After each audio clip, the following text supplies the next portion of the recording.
creepy things heard in the woods, banks not allowing people to pull out their cash, and possibly angels spotted in Greece. In today's video, we're going to be reacting to some of the strangest and craziest videos that I could find on TikTok. Let's get into it. This is both insane and will blow your mind. There are alleged rumors that Pentagon officials are saying that the Anunnaki is going to make a return. The alleged allegations claim that the Anunnaki will be paying us a visit in the next 2 years, but returning on a UFO. In their alleged conversations, they're also claiming this might take place in the Middle East. Allegedly, all these high-up officials in both the Pentagon and the military had this information, knew about this information. Think about all the UFO sightings recently. Why now is this starting to come out? Is something allegedly about to happen? Take a listen to this conversation. Listen. I've heard from people in the Pentagon that the buzzword in the secret of secrets in the Pentagon is the Sumerian gods are returning. So what do you think? Is something definitely going on with all the stuff that's been happening? Now this. Let me know your thoughts in the comments, and as always, I'd love to hear from you. When it comes to the Anunnaki or the Sumerians, if that is real, it would not surprise me at all that our governments know about them. Now, I don't know where that audio that he played came from, so I don't even know if that's like a real thing. But just imagining that the Anunnaki do actually exist and there's people that know about it, like the government, I could only imagine because, you know, in corporations, things kind of get a little power hungry where this person in lead might have this power trip because he's a superior person in the group. What if the Anunnaki were actually real and they were here and they were power hungry people? They made people work for them, basically slaved them, and gave certain authoritative figures command to rule over other people while they're away, the Anunnaki. And maybe with the Anunnaki coming back, it's like a corporate audit where they're just coming in to check on things, make sure all of the people are doing what they're supposed to. That would be wild. But if that's the case, why would they even keep that a secret, you know? So we're all aware of the deep space signal that Earth has been receiving again, right? No? Well, you might want to grab your tinfoil hats because this one's going to blow your mind. But originally, this signal was received back in 1977 from the Sagittarius constellation and was met with a 50-50 reception from scientists, some claiming that it was in fact a direct message from a distant civilization, while other scientists claimed that it was nothing more than a natural phenomenon. Neither one of those theories were ever proven or debunked. So let's leave that there. But more recently, scientists and researchers, whistleblowers per se, have been coming forward allegedly claiming that that signal from 1977 has been sent to Earth again. And in fact, the original signal in 1977 was an invitation for Earth to join a galactic community of intelligent beings, to which we never responded, or so we've been told. Now, these whistleblowers are allegedly claiming that those signals that were sent were like a cosmic handshake of sorts to see if we, the human race, were ready. Now, ready for what? I don't have that answer, but to see if we were ready, to see how we would respond, to see how we would act towards them, and also to see and gauge what kind of technological advancements we had or we were capable of having. Now, once again, I think this is fantastic news, but take what you will, leave what you won't. I'm not here to tell you to believe one thing or the other, but my sources, my science community sources have told me that this is getting a lot of traction in the scientific community again. So I feel like it's a great time to talk about it. Now, I want to know, have you heard this? Do you remember this back from 1977? Because allegedly that signal is back, and there's been a lot of things making me wonder if we are ready lately. So drop them in the comments. And remember, what we talk about here is for education, information, learning, and entertainment purposes only. But I think this is a good time to talk about this again because the signal is allegedly back. I mean, really, I would have to listen to the whistleblowers. I don't really know where to find these supposed whistleblowers that are talking about it. So if anyone has any information on that, please leave some comments down below because I would like to hear what some people have to say about this signal. About to ruffle some feathers with this one, dude, for real. This is Herbano Monty's 10-foot planisphere from 1587. Anything ancient, they always say they draw what they saw. Now, y'all look up here. Look at all these creatures, man. Y'all explain to me why. Some random dude would just draw all these weird creatures and cryptids if they weren't real, man. What the heck is that thing? Hold on. This is about to get so crazy. You're not going to know what to think, really. I mean, it blew my mind the first time I saw this. Just to know this thing is over 500 years old. Whoa, never mind. Hold on. Let me cover that up. Okay.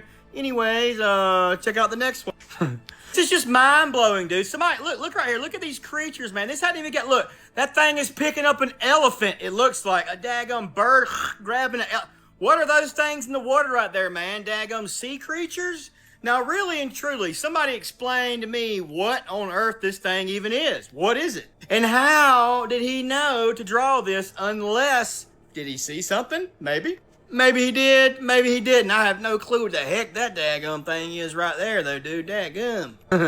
I mean, really, and this little thing right here I'm about to show y'all, this is the weirdest thing on this entire map. Hold on. It's like a daggum 50-foot little, what is... I've gone over this map before. I actually really find this map interesting. It's super fascinating. Basically, the creator of the map wrote down specific animals of that region's folklore to give explorers an idea of that culture. And the last time I had this map on this channel, a person actually brought up a good point in the comments. Even though it's like a flat plane, if you were to take this map and wrap it around a dome, it would actually make sense as a spherical map as well. But let me know what you guys think of this map. If you've never read about it, look up Monty's 10-foot plane sphere of 1587, or by just looking up the world's largest early map. It's pretty impressive. Hey, if you haven't done so already and you're enjoying the show, give it a like. And if you're new to the channel, subscribe. For everyone that's currently watching and or subscribed, thank you guys so much for supporting the channel. Man, y'all, I don't know. Hey, look, I just got the living shit scared out of me. My dog, I couldn't get him to come in. He woo, woo, woo. I don't know. Y'all take a look at it. When I was good until it started making a growling sound. Dude, I rolled. I don't know what the hell it was. And don't care what it was. I'm not going back out there. I'm not playing on this one. I'm tripping. Ollie, what are you barking at? That dog was barking hard.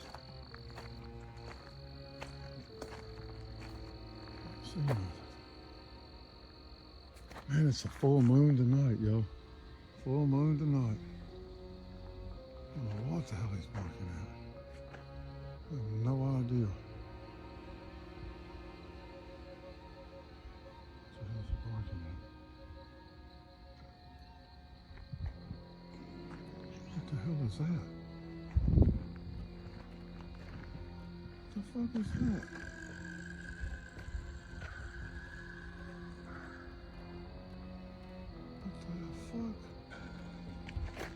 What the fuck is that, y'all?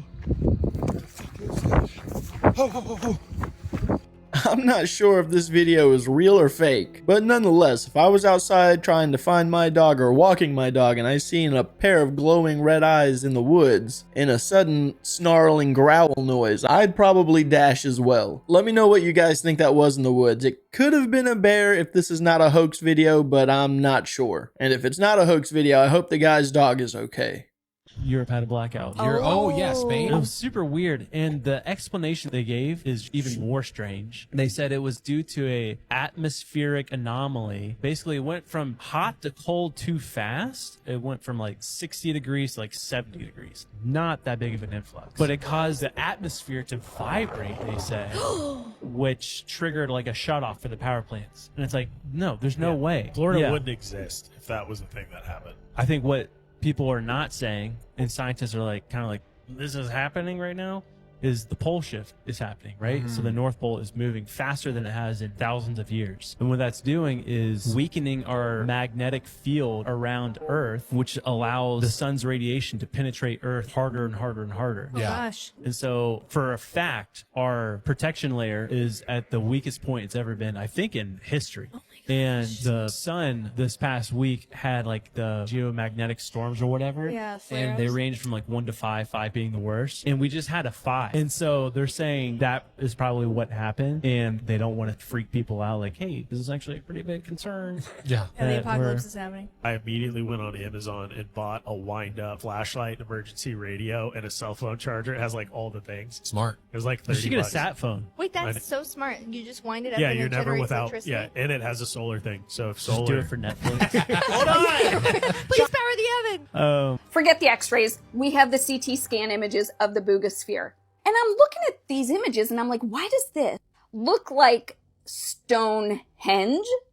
Real quick recap for those of you that don't know what I'm talking about. This orb was flying around Buga, Colombia. It was videotaped by 2 different people at the same time on March 2nd at 1:45 p.m. One of the recordings is from Jose and the other one is from Maria. Jose and his friend were out metal detecting. Maria was out feeding her cows. Jose and his friend claimed that it struck some wires, and then in Maria's video, it is flying very slowly up and down. You can actually even see lights on the sphere in Maria's video. And then it actually landed in the woods in front of Jose, and they went and retrieved it. Initially, all they had was x-ray images, and that they used AI to help decode what this says. We'll come back to that in a minute. The orb seems to be completely sealed, no welds, no joints. After about 30 days, they didn't know what to do with it anymore, so they recruited the help of Jamie Masson, who is a known ufologist, to which he claims that the sphere is currently in a safety deposit box. They've been taking it out and having experts do rounds of tests on it. We now know that it is about 95% aluminum, smaller percentage of manganese and zinc, that every test they've run on it, it has fluctuated. The hardness of the aluminum originally tested 326 to 336 units. Pure aluminum is typically only 65.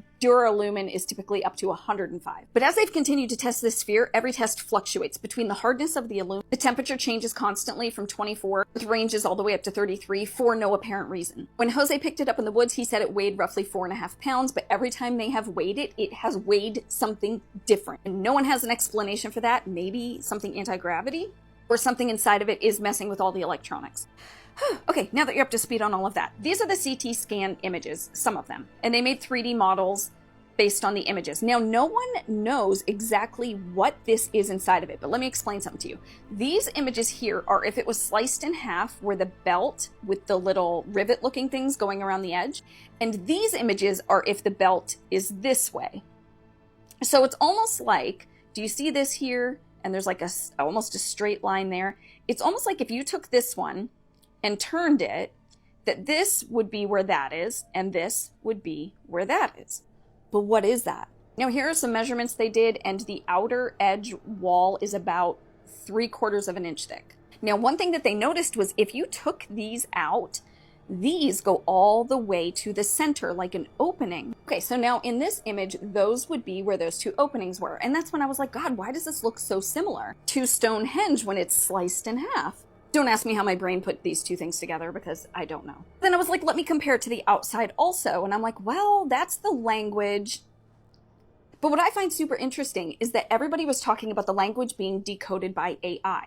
AI analyzed the language, but not against an alien language, against ancient Earth languages. They say that AI analyzed it against Runic, Enochian, Ogham, ancient Arabic, ancient Hebrew, and even ancient Mesopotamia. So do you guys think this is actually still some sort of really elaborate hoax, or do you think there could be some truth to all of this? So if this is a hoax, could someone explain how it's flying? Now, I do lean more on the side of this being a hoax, but hopefully as further development happens or further studies, we'll learn more about it, and it might not be a hoax. And with that, me and my coworker were kind of joking around today about this sphere actually, and my coworker came up with a really good point. What if this actually is a UFO and aliens are actually just really tiny? Now, that might not be a good sign for the aliens that are inside that craft if that is the case, but those 18 little microspheres on the inside could be the cockpit for those aliens. It's an interesting theory, and instead of them being aliens, it kind of would make me think that those creatures come from maybe Hollow Earth or somewhere within the Earth, maybe even the ocean. Not saying that that is what it is, but it is a fun theory to think about. Hey, I know it's late at night and you're trying to sleep, but I wanted to show you this, just so you can sleep with all the lights on, because it's terrifying. The video I'm about to show you is doorbell cam footage, okay? And this is exactly why you should check your doorbell cam when it detects humans and movement, because that happened on this person's doorbell cam. And if you didn't catch it this time, I slow it down and enhance the video a little bit so you can see it better. This thing that looks like it's wearing a hat walks through these people's fence, okay? And then just walks down the street. This is actually a really good catch. Whatever this is solid. But it's obviously not a human, because how would a human walk through a solid wood fence? A lot of people are saying that this could be the Hatman. He is wearing a type of fedora. Now, a lot of people are saying that it's just some sort of camera glitch that's making this apparition glitch out. But that wouldn't explain how it walks through a solid fence. Do you think this is the Hatman? Or what do you think's going on here? Man, it's like every day there's more and more low quality doorbell cam footage or security cam footage catching these apparitions. Some of them look very authentic, like, okay, that might have been a ghost. And then some others are like, that was definitely some kind of glitch going on in that camera. This one's kind of hard to tell because you can definitely clearly see a person wearing a hat and they're walking straight towards that fence, and it looks like they go straight through the fence. So this one does not quite look like a glitch. It actually does look kind of like a ghost, but I'm still leaning more on the side of it being a glitch. Let me know what you guys think in the comments. What just came out in the UK is surprising a lot of people, to say the least. A report in the UK came out today saying that apparently older kids are now wearing nappies to school, as well as a lot of kids not even being able to do basic things such as using a pen or speaking properly.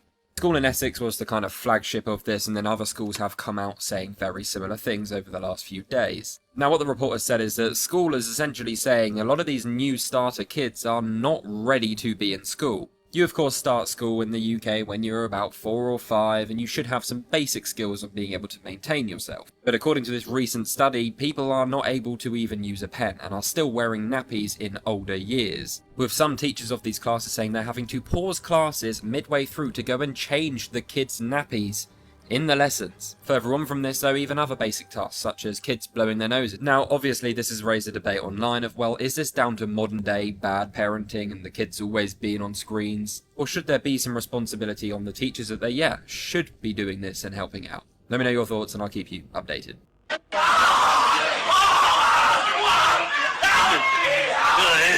It's starting, y'all, or something like that. Something is going on in New South Wales. This guy went to the bank to try to withdraw some money. I don't know what he asked for, an undisclosed amount, but the cops were called and he was taken out of there in force. This guy y'all see that he was on a rampage. People said he was going crazy, throwing things around the bank. They proceeded to handcuff him, dragged him outside, put his leg together, and threw him in the back of the paddy wagon. Look at this. Like a rainbow man. Oh shit. That's the best. Look at these pigs. I went to get my money and I get my money. You know, I do remember that video coming out talking about how the UK, the United Kingdom, is going to start treating white men differently. I don't know if this is part of the new act, y'all, but things are getting crazy out here. You know, nobody was supporting the police, but nobody was doing anything to help the man either. And this is not the first time I've heard of this. I've heard before that people would go to the bank and try to withdraw a large amount of cash, and this would be a problem. Like, they would have to get managers involved and bigger people, because sometimes it's ridiculous. It's your money, you know what I'm saying? Like J.G. Wentworth said, it's my money, you know, I need it now. But yeah, y'all, things are kicking up. Let me know what you guys think about this video. Like, follow, and share for more videos like this. The shift is here. Let's continue to get it. Peace out. So I had to look this up, and apparently the story that this guy said is not the truth. Now, maybe he did not know the truth, but I looked it up, and this apparently took place January 18th of 2024. This man tried to withdraw money. They told him that he had no funds in his account, and he got irate, broke the window, busted up the counter. The police were called on him, and he was escorted out of the bank, as you've seen. That's the story. But I can say that banks do limit how much money you can pull out of your bank at any given time. For example, the office that I'm in is a separate building, completely separate from my house. I saved up money for quite a long time because it's a building that I've been wanting to get for not only storage, but for my own hobbies. When I finally had the money, I wanted to make the purchase, and the bank said, no, you cannot do that. Not because I didn't have the funds to do it, but because I could not just spend that much at any given time, even if they knew that I was the owner of my bank account, not just someone stealing money. That is kind of crazy to me. And after that, I kind of stopped using the bank to its fullest, and I started withdrawing the cash and started my own bank, basically. Because it's not really a good thing to have a corporation say, yeah, we can't have you spending that much all at once. And trust me, I wanted to get mad, but luckily I didn't, because that could have been me on that video. This video emerged shortly after the woman found a truck filled with hundreds of young people's bodies. Back in 2018 in the city of Michoacan in Mexico, this woman was working in a gas station where her job was to essentially check the vans coming in, making sure they didn't have anything dodgy in the back. This one particular day a van pulled in, and let's just say it was not good. I've seen a lot of people talking about this recently, and something similar happened again only last year in November, which is crazy. Trigger warning, if you are easily disturbed, do not carry on watching this video. So on this particular day, the lorry pulled up, she went over to the back doors and pushed them to check inside like she always did. When she opened it and found hundreds, and I genuinely mean hundreds, of bodies. Without going into too much detail, let's just say they weren't all in bodily condition, they were in separate bags and a bit disjointed. This video then emerged shortly after when the locals filmed her response to this happening. Now, this happened in 2018, still to this day, it is pretty much unknown exactly what happened. However, the official story goes that the morgues nearby were basically full, so they had to put these bodies somewhere else, and this van was essentially escorting them to that place. But there's a lot of other beliefs online that it could have been down to something to do with trafficking, something even worse, I don't even know. Speaking of governments and stuff, I saw this was crazy. In this one region of France, this 52-year-old farmer, Michel Dumpont, made a remarkable discovery. A gold deposit on his property, estimated of a worth of 4 billion euros. Oh my gosh. When was this? Let this happen to Recently. me. Basically, long story short, France is like, doesn't belong to you. Of course. It's called the mining code. Yeah, I know that it happens in America. All subsoil minerals belong to the state, not the landowner. Yeah. Baloney! As a result, the government of France took this gold away from this man that was on his land. Don't tell anybody. Don't tell anyone. Keep your mouth shut. That's crazy, though. Your property. 4 billion euros worth. That exists here too, though. It does. Like a lot of people, when they sell, there's like cattle rights and there's mineral rights, not just the land. So you can buy the land from someone to build a home, but if there's oil found, the original seller can maintain mineral rights. Like anything under the ground is still theirs. This land is your land. This land is your land. It doesn't belong to me, even if I find a lot of gold. Please don't shoot me or take my money. Can we get more taxes? Just leave me alone, please. Yeah. Man, that really sucks. If you find a big gold deposit worth basically 4 whatever billion in euros, it's probably better to just chip away at it and sell it to jewelry shops or places like that if that's allowed. Maybe that's not something legal in France. But if it's not illegal to just sell gold to like a jewelry store, I wouldn't tell nobody else about that. I'd just be selling a little bit by little bit. Especially if that was found on my own property, or my own property, because technically it's never your own property, right? This guy couldn't believe his eyes. While waiting at a traffic light, he saw something that looked like a glitch in the Matrix. The streetlight kept flashing on and off, making the tree in front of him disappear and reappear like a real-life glitch. And he wasn't the only one stunned. Right in front of him, a truck driver had to pull over just to figure out what was happening. It was like they both stumbled into a real-life video game, just when you think you've seen it all. I'm not gonna lie, that is actually trippy looking. I don't believe it to be a glitch. I mean, you could say it's a real world that was a difficult one. You could say that it's a real world glitch, but I think that it's just a tree that's in the darkness, and with that street light flashing on and off, it's just illuminating it so it's visible, and then when it goes off, it's not visible. But it is trippy looking. South Catalina Island, there's this guy and he's doing excavation, digs up like tons and tons of graves, and he's finding 7 to 9 foot giants. Oh my gosh. I think it was UCLA back then in the Smithsonian peer review his research and dismiss it. I forget the words they used, but basically he was making a mess of it. Catalog it correctly. He was crude in how he dug it up. But the dude is displaying huge giant bones. It's like, okay, so the research was bad, but can you then step in and do something? Yeah. Instead of doing that, they seized it all. Yeah, typical! If this dude is making stuff up. What time was that again? 1919 to 28. So this is like all the same time frame. The man's name is Glidden. He conducted extensive excavations across the Channel Islands, claimed to have opened over 800 burial sites and unearthed the remains of thousands of Native Americans. He found dozens of skeletons he said were well over 7 feet tall. This time frame, it seems like people were starting to explore the U.S. more, Yeah. like at least archaeologists. And they had to put a cap on it real quick. Yep. Yeah, I mean, because Levelock Cave, that was not discovered by like archaeologists. That was discovered by people harvesting guano.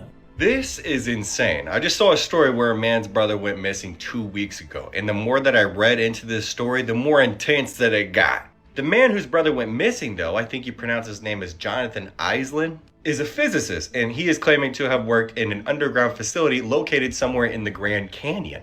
According to him, though, where this facility is located is apparently federal land. It's blocked off to the public entirely. But the reason why he chose to share the story and the reason why I wanted to share this story as well is because, come to find out, his brother is a forensic scientist. A forensic scientist that had been investigating the disappearance of people in the Grand Canyon. Now, Jonathan stated that he told his brother that he may have an answer that he didn't want to release to him, due to his field of expertise, which makes sense. But this is where it gets really interesting, right? Because he said that he took his brother and 2 other scientists, right, that apparently had access to different levels of this facility. He even showed on a map of the Grand Canyon where it's located. Because boy, I've heard some shit, especially relating to Egypt. If you know, you know. If you don't think portals exist, you might want to dig a little bit deeper. But anyways, his brother was apparently disguised alongside of them, come to find out. And he stated that when they had entered a certain part of the facility, they were almost immediately halted in their tracks. Now look, this is his words and not mine, but this is some of the craziest shit that I've heard yet. Jonathan stated that he wanted to show his brother how there are incubation chambers,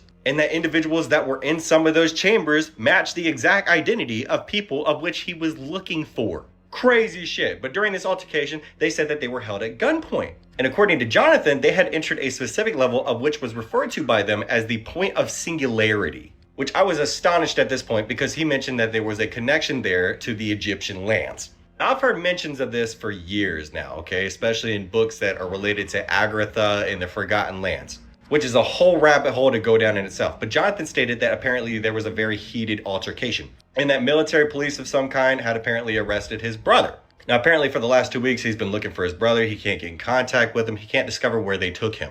But apparently one of the scientists that they were with that had a key card of some type that he described was right in front of them. But anyways, Jonathan stated that after that incident had occurred, that they were escorted outside the facility and blindfolded. He said they were brought to a remote location in the desert where apparently they had to walk for miles to get to a nearby tourist point. Now, they got a ride by 4 specific people that actually shared this original story on Reddit. That's actually where I had to follow up and go on Telegram and look at the rest of the story. And they said themselves that Jonathan had apparently been there for about 2 weeks now. He was extremely fucking terrified. Just some crazy shit. This entire story in itself is just insane. And I'll honestly be surprised if it doesn't escalate and go viral here on TikTok soon. Now, I tried messaging him personally, so hopefully he reaches out to me because I am trying to share his story as much as I possibly can. But I had to share this because this is definitely one of the most intriguing stories that I've heard for years. And I mean, honestly, who knows? I mean, if it's coming from Reddit, it's probably not real, but I haven't done any research on the story itself, so I'm not sure. But if it is, I can't wait to hear a little bit more about it, so we'll see. We know moose are big, but are they this big? This video comes from a witness who was literally chased all the way home by this gigantic moose. This thing is huge and spooky. Take a look at this footage, comment below, and let us know, do they really get this big?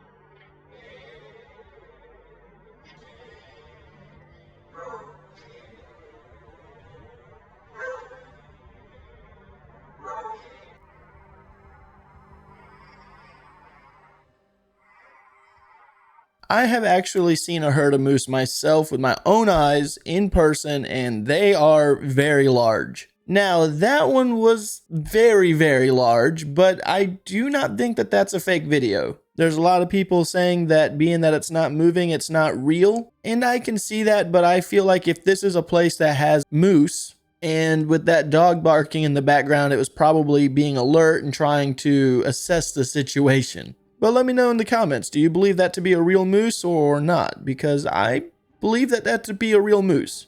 So a giant earthquake goes off in Greece, and then a giant angel, even more, a biblical depicted angel pops in the sky. And even crazier, months back, the same exact thing in Greece popped up in the sky. And that's not all that's going on. Every single day we're having class X, I believe this was the X2 8 hours ago, solar flare. What they call a solar flare. I can't get into that here, but radiation, for some reason, is going crazy all over the earth, but especially the most in the United States.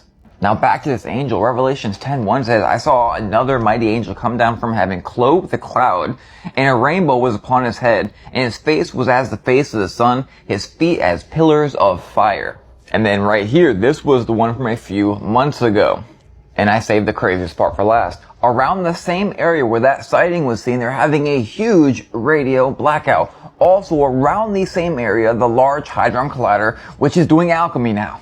It seems to me like the spiritual veil has been broken through man-made things and also spiritual things with negative connotations like the Large Hadron Collider. Pretty awesome stuff though. Now, I have not seen the videos of these angels in Greece, but those are really cool images. I would like to see videos of them to see if they're moving around or whatever they're doing, but with them just being images, they could be lens flares, or the person that took these pictures just has a smudge right on the right spot of their phone and it's bouncing off of the sun. But nonetheless, really cool images. But let me know what you guys think. Do you think that those are angels, or do you think that they're possibly a lens flare? Let me know what you think. Alright guys, I'm going to go ahead and end today's video. As always, I want to thank you guys for watching these clips with me. And with that being said, have a good day.